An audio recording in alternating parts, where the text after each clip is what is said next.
tadhkir wa nafa wal intifa wal ifada wal istifada wal hadd ala tamassuk bi kitabillah wa sunnati rasulillah sallallahu alaihi wasallam du'a ilal huda wa dalala alal khairi ibtigha amradatillahi wa qurbihi wa thawabihi subhanahu wa ta'ala ala hadhihi aqwal salihah dafi'an li kulli syarr jalibah li kulli khair wa ila hadratin nabi Muhammadin sallallahu alaihi wasallam al-fatihah. A'udzu billahi minasyaitonir rajim. Bismillahirrahmanirrahim. Alhamdulillahi rabbil alamin arrahmanir rahim maliki yaumiddin.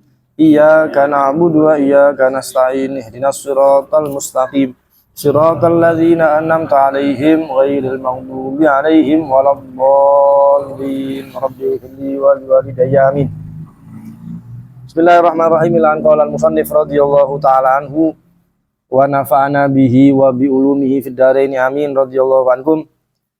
Kalau wingi sampun diterangaken masalah hal-hal yang membatalkan wudu, wonten sekawan, boten lebih, boten kirang. Artinya namung niku mawon hal-hal sing saged batalaken wudu yang keluar dari salah satu dua jalur, kemudian hilang kecuali mani, kemudian hilangnya akal, kecuali tidur duduk yang sesuai dengan syaratnya.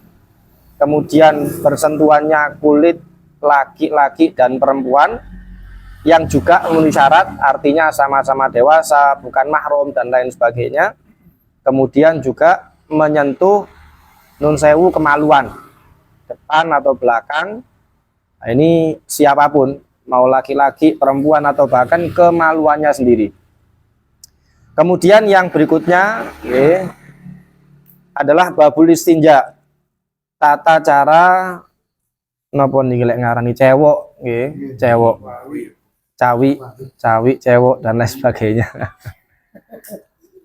Lah, cewek niki dalam syariat istilahnya adalah izalatul kharij an najis al mulawith minal farji anil farji bima'in aw hajarin. Menghilangkan tiap-tiap sesuatu yang keluar yang berupa najis yang basah, sifatnya harus basah karena nanti kalau kering lain lagi ceritanya.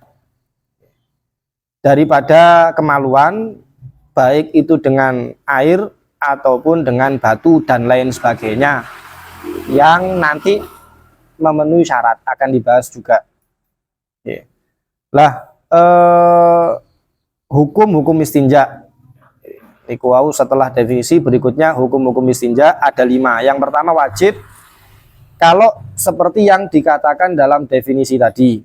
Artinya wajib orang itu cewek istinja kalau najis yang keluar adalah najis yang basah. Apapun itu. Apapun itu. Berupa cair dari jalur depan atau kotoran dari jalur belakang. Atau mungkin umpami keluar riak tapi dari jalur belakang juga wajib di istinjai, juga wajib dicewoi karena sifatnya juga basah. Kemudian yang kedua, istinja cewek hukumnya sunnah. Lah niki. Kalau najis yang keluar adalah kering. Ya, koyok nanti dicontohaken kalau wingi umpami tiang niku naudzubillah kena santet. Terus medal paku. Paku ini kulak kering ya, iya paku kering. Gimana itu ketika keluar apakah wajib di istinjai, dicewoi mboten? Tapi hukumnya apa? Sunnah. Tetap dibersihkan sebisa mungkin dengan air atau dengan batu dan lain sebagainya, dengan tisu lah kalau sekarang ini. Kemudian yang ketiga hukum istinja mubah, yaitu istinja daripada arok niki keringet.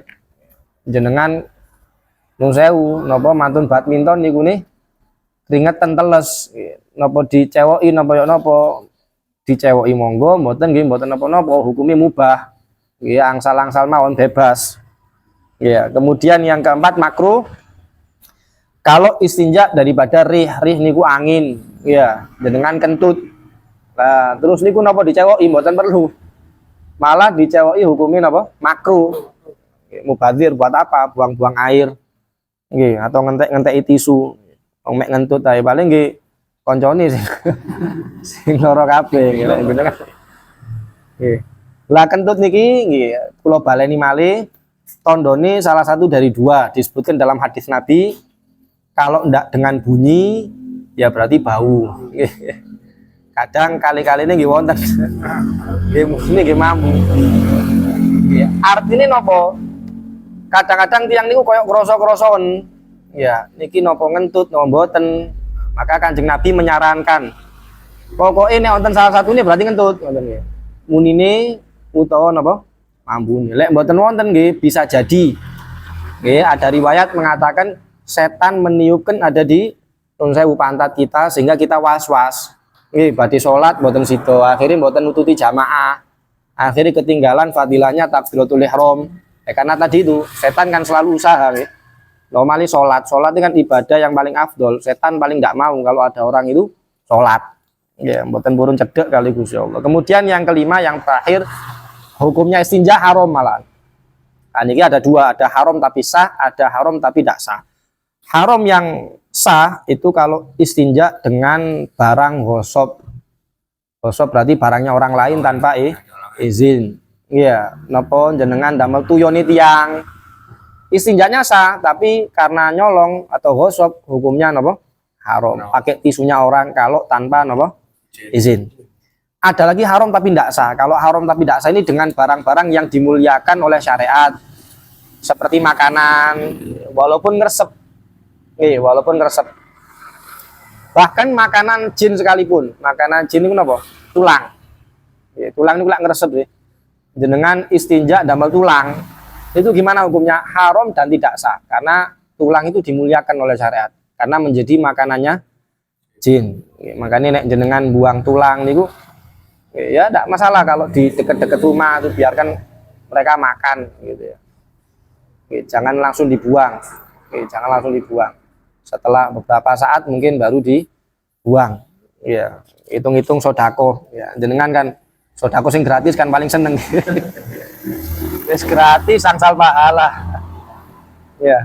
Nah, kemudian tata cara istinja. Dari segi peralatan ini ada 3 macam. Yang paling afdol yang pertama yaitu dengan 2 hal. Dengan air plus dengan batu. Atau kalau sekarang ini, kalau dulu pakai batu mungkin. Kalau sekarang banyak orang pakai tisu. Umpami damel batu nggih mboten masalah. Dua-duanya ini lebih afdol. Jadi damel tisu riyin diperseni, nggih, damel batu riyin, baru kemudian diikutkan dengan apa? Air untuk supaya bersih total. Ainun najazahnya, benda najisnya hilang, asar bekasnya juga hilang. Yang kedua menggunakan air saja. Ini bagus tapi tingkatan nomor 2. Yang ketiga, yang terakhir hanya pakai batu atau pakai tisu saja. Biasanya teng hotel-hotel. Ya, ini membuktikan bahwa mereka orang-orang non muslim yang punya kepentingan itu kan apa istilahnya ya, mencoba untuk menjauhkan orang-orang muslim dari sunnah. Ini mboten apa-apa, angsal-angsal mawon. Tapi kan tetap afdol tadi pakai apa? Pakai air. Teng hotel-hotel kadang-kadang mboten tentu yoni tapi wonten tisune mau. Lek masalah saya nggih tetep. Cuma kurang afdol. Nah, batu atau tisu yang digunakan untuk istinja atau apapun itu boleh asalkan memenuhi syarat. Nah, ini syaratnya. Yang pertama, syarat bendanya yang digunakan untuk istinja itu harus suci. Tidak boleh kalau najis atau mutanajis. Mutanajis itu berarti asalnya suci tapi kemudian terkena najis. Contohnya kain, jenengan badhe istinja damel kain, boleh asalkan meresap nggih. Tapi masalahnya kain ini napa kena kompol umpamanya. Atau nopo kena najis, itu tidak boleh. Najis untuk membersihkan najis itu tidak boleh. Membersihkan najis harus dengan sesuatu yang suci. Kemudian jamit niku padat kering, tidak boleh pakai cairan nggih. Kalau air boleh. Cairan. Kayak nopo? Dengan cewek damel sirup. Ya, lah niki kurang penggawe ya nggih. Lah nopo kok istinja damel sirup niki? Tambah telas doyo nggih. Kemudian yang ketiga ini tadi harus menyerap. Maka tidak boleh istinja cewek damel kaca umpama, cermin. Lah ini kan boten apa? Boten nyerap, itu tidak boleh. Ya tidak sah hukumnya. Kemudian yang keempat tadi itu harus benda yang tidak dimuliakan oleh syariat, ya apapun, maksudnya benda biasa, bukan dianggap oleh syariat benda yang muhtaram, benda yang mulia, seperti makanan, jenengan cewek nun sewu damel apa? Damel apem umpamine nggih mboten angsal, haram dan tidak sah. Haram dan tidak sah, tidak boleh. Nggih, buang-buang makanan. Ini syarat-syarat batunya. Baru kemudian syarat-syarat istinjaknya.